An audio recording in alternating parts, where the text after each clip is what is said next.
Aliados próximos de Jair Bolsonaro esperavam que o governador de São Paulo, Tarcísio de Freitas, do Republicanos, se posicionasse de forma mais contundente no depoimento que deu nesta sexta-feira, dia 30, ao Supremo Tribunal Federal. Mas que depoimento foi esse? Sobre o quê? E por que os bolsonaristas não ficaram felizes? O Pedro Zambarda vai explicar pra gente.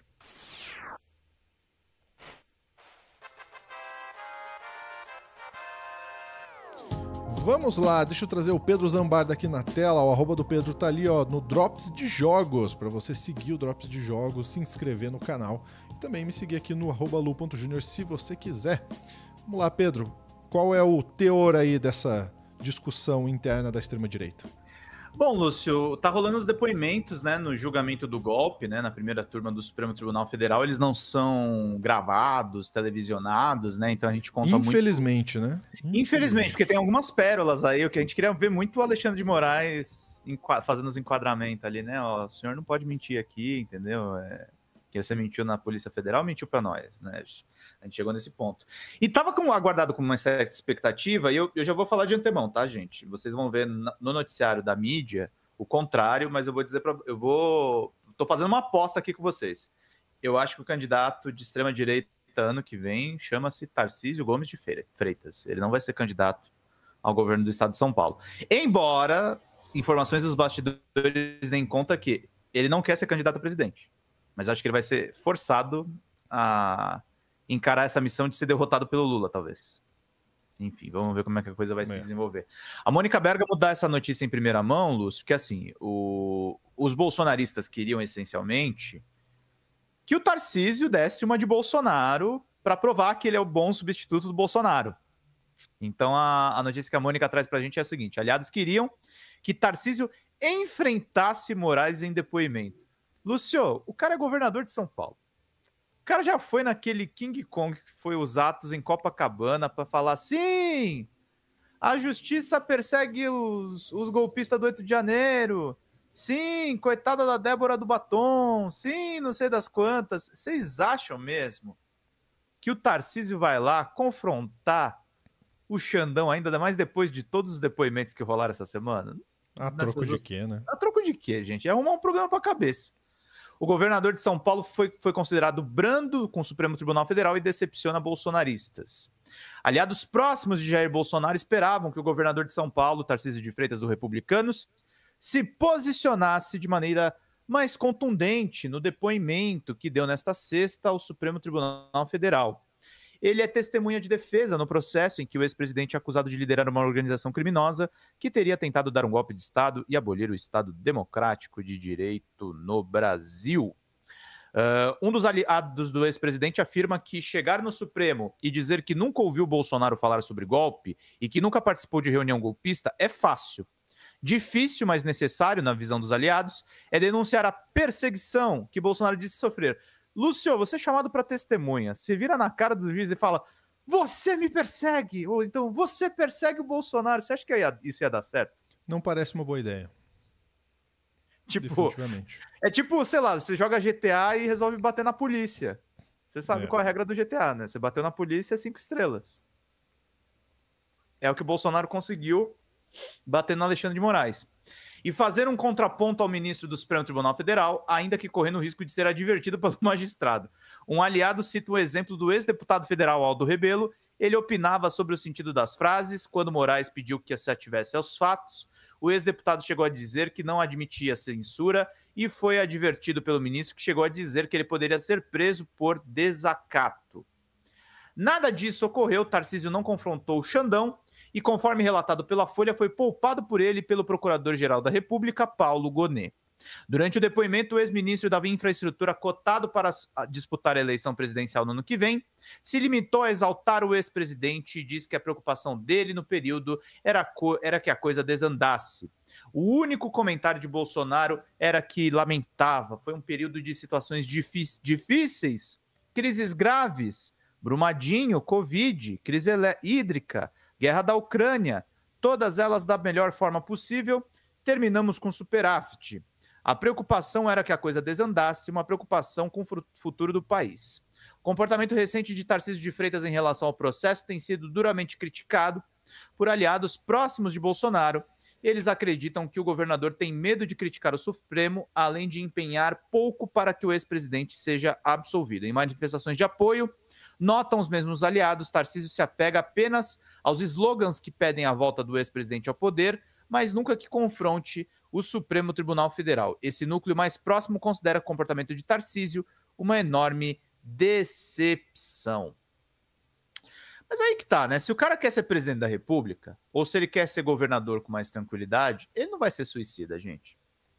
Ele não vai ser suicida. Ele vai pensar muito antes de falar do Xandão, vai pensar muito a respeito dessas coisas. E óbvio que essa notícia que chega na Mônica Bergamo aí, provavelmente por fontes bolsonaristas, aí os mesmos bolsonaristas tentam cavar no UOL, na coluna da Letícia Casado, que Tarcísio cumpriu o esperado, mas não será candidato de Bolsonaro.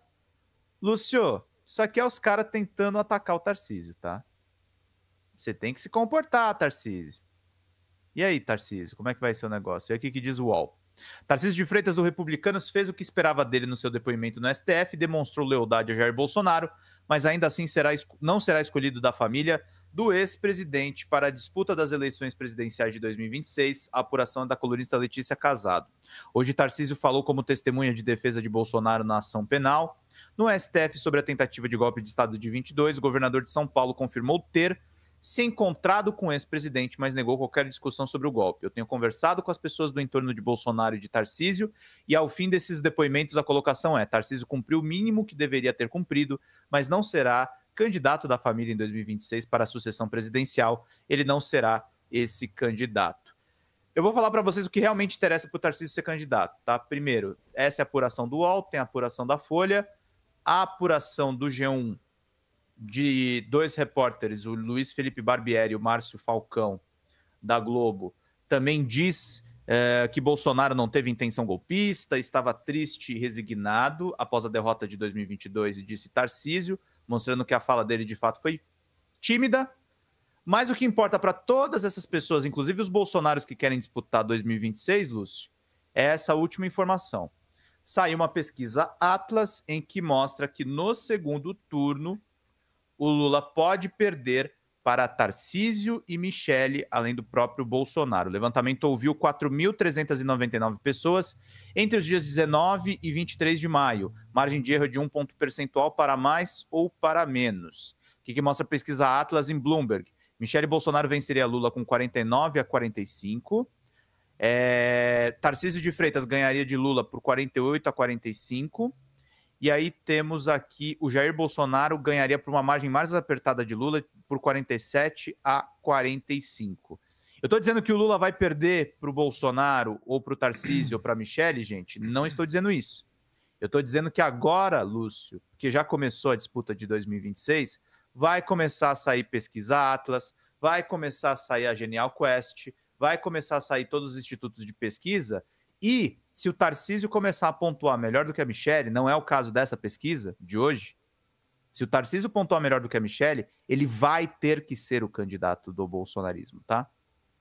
Porque esses caras, esses políticos de alto escalão, esses caras que têm voto pra caramba, eles se orientam por pesquisa, pelos trackings, que são as pesquisas de baixo alcance, mas de qualidade enorme, que são encomendadas pelos próprios partidos, e por essas pesquisas amplas. Então, é isso que vai definir se o Tarcísio é candidato ou não. Não adianta a colunista do UOL, em cima das fontes dela dos bolsonarismo, dizer que ele não vai ser candidato. Depende da pesquisa, tá? Essa primeira é uma boa notícia para Michele, mas podem vir outras aí que podem colocar o Tarcísio na frente, tá? E tem mais, né, Pedro? A partir disso, a gente vai ver cada vez mais videozinho de Nicolas Ferreira, cada vez mais pegarem qualquer ponta solta do governo para atacar mais a popularidade do governo, não é? IOF, daqui a pouco vai ter alguma coisinha aí também para eles atacando. Então, isso só vai escalar. Isso só vai escalar no próximo ano. A gente tem que estar muito preparado para isso. E, obviamente, não a gente, né? Mas o governo federal tem que estar pronto para que coisas como o IOF sejam decididas e debatidas internamente antes de vazar, antes de sair, antes de fato o negócio acontecer, para que possa aparar qualquer aresta que esses caras possam usar, inclusive usando de artimanhas como desinformação, usando de artimanhas como modulando a informação com outra narrativa, que a gente já viu eles fazerem isso, né? Então, toda e qualquer decisão daqui para frente do governo federal tem que ser estratégica também. Já avisando 2026. Não tem como fugir, Pedro. Não tem como fugir e começou já agora. O que você está achando desse cenário todo, Lúcio? De depoimentos, eleição... Bom, tá tudo claro que o Bolsonaro vai ser preso, né, gente? Exato.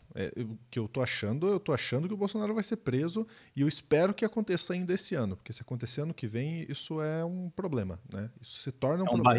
É um barril de pólvora, né? E aí a gente não sabe para que lado vai, né? Se de fato vai ajudar a derrubar mais a popularidade desse lado bolsonarista ou se vai transformar o cara num mártir, né? Então temos que visualizar todas essas possibilidades. Mas antes de ir embora desse corte, aproveitar que o Pedro está aqui, vamos fazer um Pedro Verso. Olha aí, ó, Pedro Zambarda está na tela 2 vezes. Mas por quê? Porque esse é o novo Meteoro Repórter, que já está disponível para quem é membro aqui do canal do Meteoro. E se você não é membro e quer se tornar, tem um botãozinho aqui embaixo desse vídeo que você está vendo. Só clicar ali e seja membro. Ou então, no final aqui do nosso corte, tem um QR Code. Você pega o celular, escaneia e vai direto. É uma colaboração simbólica e você já pode ir aí assistir se tornar membro. Se não, esse vídeo vai estar disponível neste sábado, dia 31. E aproveitando que o Pedro está aqui, Pedro, conta pra gente sobre essa entrevista super importante. Olha, meu querido, é importantíssimo as pessoas se tornarem membros do Meteoro, porque nos ajuda aqui a, por exemplo, tentar entrevistar também ministros do governo Lula. O Breno Altman é um grande jornalista, fundador do site Opera Mundi, e a gente toca em alguns assuntos que são colocam a esquerda muito no alvo da extrema-direita, que é justamente o genocídio, a matança na faixa de Gaza e a militância que o Breno tem, no caso, antisionista, e explicando também que isso não é nenhuma forma de antissemitismo, de preconceito contra os judeus e como a morte de crianças tem comovido o mundo no caso desse combate, dessa repressão absolutamente brutal que está acontecendo, promovida pelo Estado sionista. A gente falou também um pouco sobre a esquerda, sobre a discussão da esquerda radical, e tem muita coisa bacana nessa entrevista exclusiva do Meteoro Repórter. Excelente. Mais um grande trabalho do Pedro aqui no Meteoro Repórter. Então a gente vai ficando por aqui. Quem está no ao vivo continua com a gente. Quem não está, até o próximo corte. Um grande abraço.